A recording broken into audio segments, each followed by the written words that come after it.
Hay muchas barreras que hay que vencer, hay muchas cosas que hay que mejorar, pero si persistimos en la misma inercia, recordaremos aquello de quien haga las mismas cosas siempre, va a obtener siempre los mismos resultados de siempre. Es muy probable que esté repitiendo conceptos, pero es necesario recalcarlos para tratar de, a partir de este análisis, pues, poder tener un diagnóstico adecuado y buscar soluciones que sean viables. Existe el complejo del trasplante está compuesto de diferentes procesos. El proceso que sigue el paciente que requiere un trasplante. Y tenemos problemas en ese hecho. Cuando había la oportunidad de poner bastante cardíaco en la radio, el primer punto que toqué es que curiosamente no teníamos pacientes para trasplantar. No había pacientes, y si de repente había un órgano disponible por ahí, no teníamos pacientes. Pues los pacientes que llegaban al programa de trasplantes era en un grado de deterioro que hacía que los resultados fueran deplorables. ¿Dónde estaban los pacientes que tenían criterios para el trasplante? Estaban en los hospitales generales de zona y habían sido considerados adecuados. Había que ir a los generales de zona, distribuir la información. Les estoy hablando de 70 años, esto ya cambió bastante.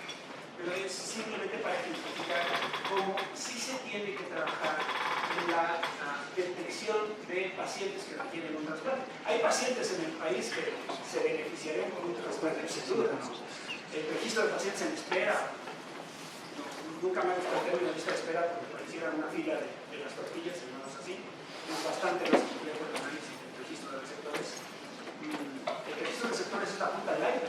¿Cuántos pacientes que requieren un trasplante ni siquiera llegan a los centros de trasplante para ser evaluados y para ser listados en este registro?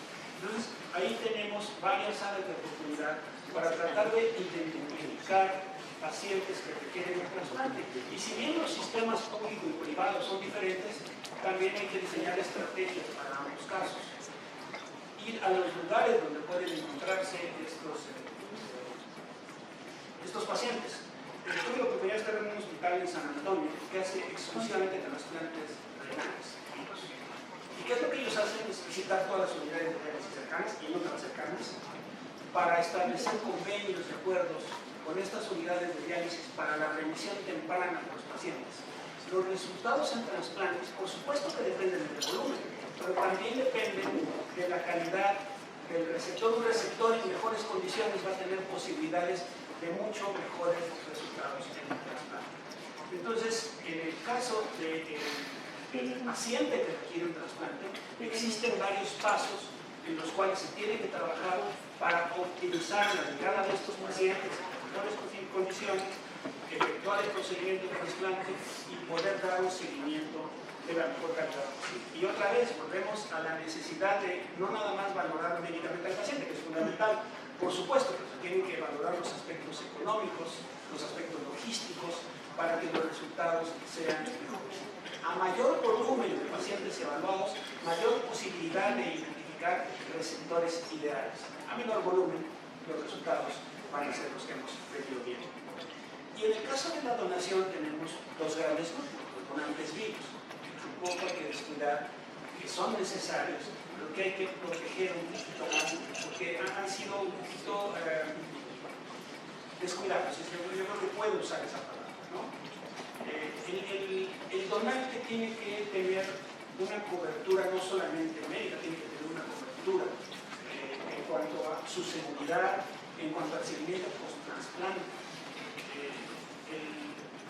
El paciente que requiere un trasplante tiene un grupo muy bien identificado de médicos que lo atienden y no siempre se puede identificar al grupo médico que se encarga del donador vivo que le ofrece la protección. Algunos hospitales estadounidenses tienen un grupo que solamente ve al donante y no tiene relación con el receptor y le permite esto tener verdaderamente la posibilidad de primero expresar su voluntad libremente. De repente es un poco complicado cuando tienes 7 hermanos y tú eres el único compatible y ya te hicieron manita de puerco para que tú seas el donante y tienes pocas posibilidades de decir yo no quiero, ¿no? No ha habido, y esto pasa en muchos países, un seguimiento adecuado de los pacientes después de ese trasplante. Yo recuerdo una que a veces no son donadores óptimos, están obesos, ¿no? Entonces, los bajan de peso, les quitan el riñón y después vuelven a subir de peso y al ratito tienen insuficiencia. Entonces, no hay un seguimiento adecuado en el donante. Y el caso del donante fallecido es bastante más diferente porque es un proceso mucho más complejo que también parece que no se ha logrado transmitir este tipo de información a las estructuras hospitalarias. La obtención de órganos a partir de donantes fallecidos no es solamente la entrevista con la familia para preguntarle si quiere donar o no quiere donar, es todo un proceso complejo de detección temprana de donantes, de comunicación con los servicios de críticos, de manejo médico para la preservación de los órganos, de comunicación con los programas de trasplante para conocer los criterios que ellos están empleando para poder usar de repente donantes que tradicionalmente se descartan, pero que a lo mejor algunos grupos ya tienen la experiencia suficiente para trasplantarse. Si nosotros vemos el promedio de la edad del donante español está arriba de los 60 años, y nosotros siempre estamos esperando al joven donante, y no es así. Existen diferentes estrategias para tratar de aprovechar la mayor cantidad de órganos posibles. Órganos de personas de edad avanzada para pacientes de edad avanzada, órganos con virus de hepatitis que pueden ser tratados, en fin, órganos de pacientes con HIV para receptores con HIV. Existen muchas estrategias para lograr esto, pero esto requiere una comunicación interna del hospital y una comunicación exterior del hospital, empezando por las comunicaciones que deben darse dentro de los hospitales que conforman una institución, que es donde es más fácil llegar a acuerdos y poder hacer que esto funcione de mejor manera. Hace 3 años en la ciudad de Santander hubo una reunión de la Organización Mundial de la Salud, participó la Comunidad Europea, participaron más de 150 países para tratar de hacer un análisis de qué pasaba en el mundo y qué se podía mejorar. Se generaron 6 líneas estratégicas que les voy a comentar aquí, que son, vamos a decirlo así, los consejos. Yo he tratado de tomar un poquito de la situación de nuestro país para tratar de hacer una especie de adaptación, porque hay cosas que no se pueden.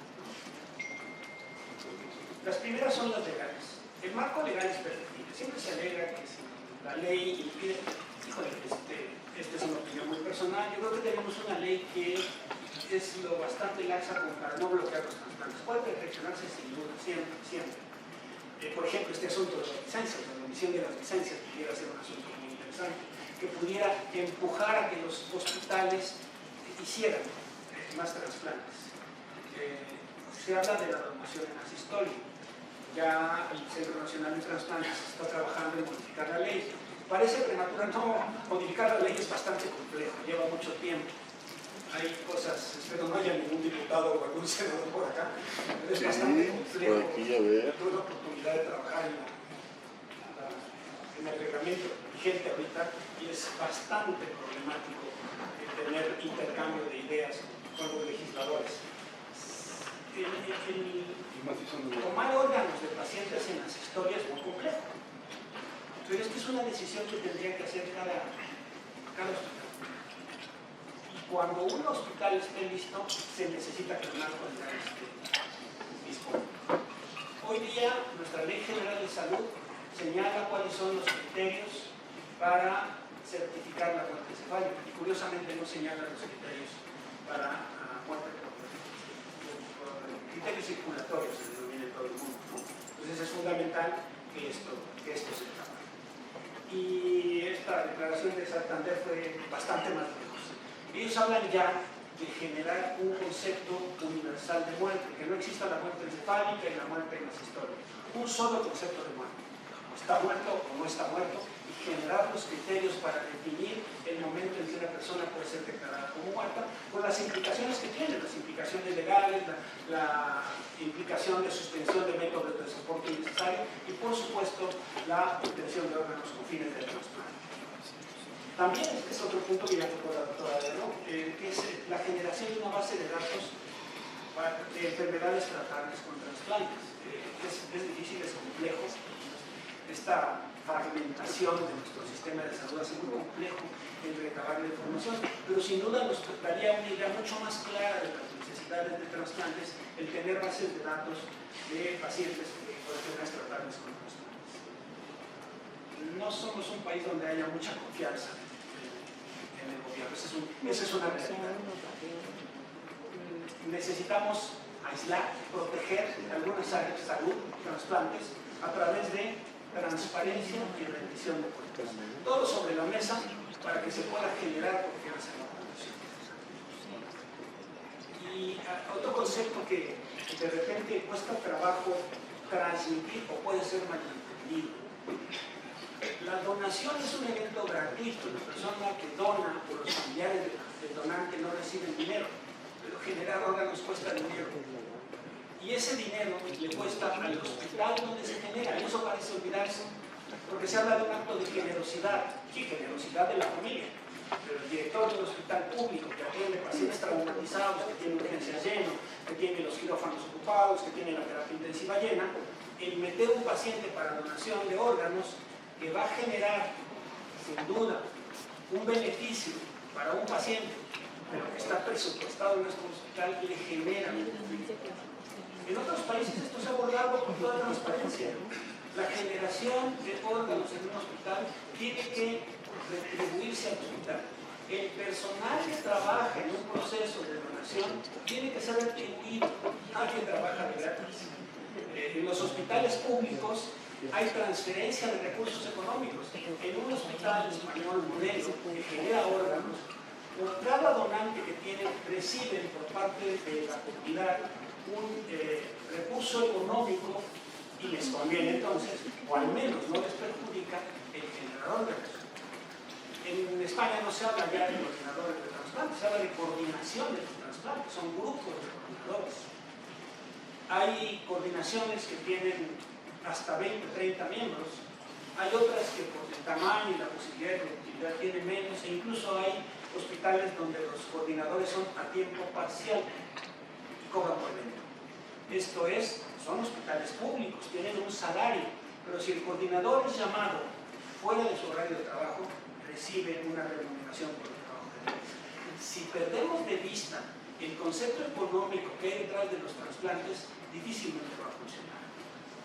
El Seguro Popular tuvo su momento, no quiero ni hablar ni bien ni mal de él, solo sé que cuando se planteó en el Seguro Popular el transporte social, se analizaron todos estos hechos. Se analizó cuánto costaba generar una córnea y cómo un hospital privado que generara una córnea y no la usara él, tendría que recibir la cantidad correspondiente de la inversión. No estamos hablando de lucro, estamos hablando de recuperación de inversión. Si ese concepto se olvida, va a seguir pasando lo que siempre pasa. Los hospitales públicos que tienen trauma, que tienen una potencialidad grande para la generación de órganos para el trasplante, pues no reciben ningún beneficio. Respecto al contrario, están perdiendo horas quirófano, horas terapia intensiva, personal distraído y no están obteniendo a cambio algo para lo que está designado su presupuesto. Esta es una parte que se ha dejado un poco de lado. Aplicarle a los hospitales públicos, sin duda. Aplicarle a los privados, también, por supuesto. Estados Unidos funciona con un sistema completamente diferente. Ellos tienen entidades, Organ Procurement Organizations, son instituciones privadas, civiles de futuro, pero privadas a fin de cuentas, que son las que se encargan de todo el proceso, detección, identificación, manejo, tienen a través de una red de conexión con otra organización que es la que se encarga de identificar a los receptores. Pero cuando se genera un órgano en los Estados Unidos, el hospital que lo toma tiene que transferir recursos, para no usar la palabra, tiene que transferir recursos a esta Organ Procurement Organization y a su vez esta organización tiene que transferir los recursos al hospital que generó la donación. Entonces, por supuesto que no estamos hablando de lucro, a veces es difícil hablar del tema porque inmediatamente surgen algunas organizaciones que dicen es que están lucrando con nosotros. No, sí. Tiene que haber recursos, tiene que haber inversión de recursos para que se generen los órganos. De otra manera, pues simplemente es un sistema que no es viable, porque no conviene generar órganos porque desgasta tus recursos y no te da ningún beneficio. Dentro de estos incentivos ya existen los programas de reconocimiento a las familias de los donantes en nuestro país y se habla mucho de la necesidad de cobertura médica extendida en los donantes vivos, que luego donan sus órganos y medicinas hasta luego. Y no es bajo el porcentaje, no se tienen estadísticas en México, de cuántos de estos pacientes después pudieran requerir un trasplante. Algunas legislaciones, tengo que referirme nuevamente a la española, da prioridad para recibir un órgano a pacientes que han sido donados. Incluso en Israel hay un programa donde si tú te registras como donador, tienes prioridad para recibir un órgano si llegas a requerirlo, ¿no? Son de estos incentivos que estimulan en la población la donación. Hay que combatir la desinformación. De repente hay cosas que suceden, por supuesto, cosas delicadas que suceden alrededor. Pero pensar, por ejemplo, que los órganos los tienen en unos frascos ahí, siendo director del registro, me tocó el asunto de las muertes locales, ¿no? Según esto, a los migrantes, como decían por ahí, les quitaban los órganos y los ponían en unos frascos, ¿no? Y ya después es bastante más complejo. Existen trampas en nuestra vida, por supuesto que existen, ¿no? Pero son de una manera diferente y hay que transparentarlos, hay que abrir a la población, desmitificar todas estas cosas como este tipo de... Se oye en la televisión, se oye en la radio, donde se habla, que están secuestrando niños para quitarnos los órganos. Ay, en un país como México ya es difícil negar cualquier cosa, ¿no? Pero no parece práctico, no... Parece, hay otras estrategias como esa trasplantada en los Estados Unidos, yo lo dije eso, que te puede resultar mucho más sencillo. Promover el diálogo entre las familias. No pocas veces nos enfrentamos al asunto de que una persona expresó su deseo de donar, pero si no lo platicó con la familia, esa donación puede simplemente no darse, ¿no? Meter más información, incluso en todos los niveles escolares, sobre trasplantes, sí, pero también sobre la donación. Y un concepto interesante que cada vez crece más en todo el mundo y que recalca mucho esta declaración de Santander es entender la donación como un derecho del paciente. Es cambiar completamente esta estructura de ir a pedir los órganos a los. No, la donación es un derecho. Y las coordinaciones de donación y los hospitales amigos del trasplante le ofrecen a la familia la oportunidad de ejercer ese derecho. Es un asunto que lleva muchos años y no se trata de es un asunto de cambio de un paradigma de lo que ha sido la donación. Y esto incluye algo que también está creciendo mucho, bueno, incluir a la donación como parte de los cuidados del final. Cuando se aborda y se determina que esta persona está en la fase final de su vida, la donación tendría que ser una de las cosas que tendrían que estar dentro de todo este asunto final. Ya comentaba yo, y creo que tengo mucho tiempo, así es de que se tiene que abordar el problema financiero. Se tiene que abordar con toda transparencia, con toda claridad y a través de estrategias de comunicación. No hay soluciones mágicas. Cada institución, cada hospital público, privado, de seguridad social, tendría que buscar los mecanismos óptimos para que exista el recurso financiero. Y si se quiere trasplantar, se tienen que obtener órganos. Una cosa no puede ir sin la otra. Una frase viejísima de la Organización Nacional de Trasplantes es: sin donante no hay trasplante. Entonces, hay todo un proceso, pero si ese proceso no se ataca desde la generación de los órganos para empezar, pues no va a ser posible avanzar primero en los números y después en los resultados. Entonces, desarrollar políticas de financiamiento es una de las recomendaciones de la Declaración de Santander. Y la generación de redes de referencia y contrarreferencia. Los hospitales que hacen trasplantes son generalmente hospitales de tercer nivel y a veces están muy especializados y no son los lugares óptimos para generación de donantes, aunque sí hay, tampoco se explotan, pues. Pero además de ver la manera de generar el mayor número de órganos posibles dentro de estos hospitales, es muy conveniente hacer convenios con hospitales que sí tengan potencialidad de donación, pero que obtengan a cambio la posibilidad de que haya viabilidad. No quiero decir nombres de hospitales, pero tomen un hospital público de la Ciudad de México donde quedan traumatizados todo el día y que no van a generar donantes. Cuando hay la posibilidad de un donante, todo el mundo se esconde, no quieren que haya un donante porque les va a implicar trabajo, les va a implicar problemas, y el director del hospital, a menos que llegue la familia a tocarle la puerta y decirle, venga, mi hijo quiere donar, van a tratar de evitar. Entonces tenemos hospitales, los dos traumatológicos más grandes del mundo, que tienen una generación de donación bastante buena. Pero, ¿cómo se beneficia uno de estos hospitales para generar donación? Esto se llama viabilidad. Tiene que haber viabilidad en los procesos para que se puedan llevar. Se recalca esta parte de la donación de órganos como derecho del paciente y de su familia y como parte de los órganos del final de la vida. Se necesitan fortalecer las donaciones. Se ha trabajado, sí. Ya hay mucha mejor estadística de donación de lo que existía antes.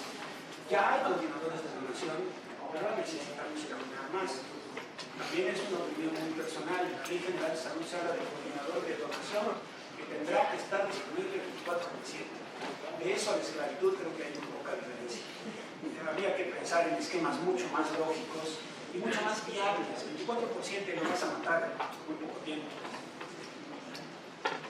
Entonces, decía yo, se habla hoy día, particularmente en Europa, porque es el modelo de coordinador de trasplante que llaman ellos, aquí le llamamos coordinador de donación, pero ya se habla de coordinaciones de donación, que serían los equivalentes a las ONUs, a las Organ Procurement Organizations de los Estados Unidos. Esto es grupos de trabajo, no individuos Superman, inmortales, que no descansan, que tienen que además cargarse todo cargarse el muertito, ¿no?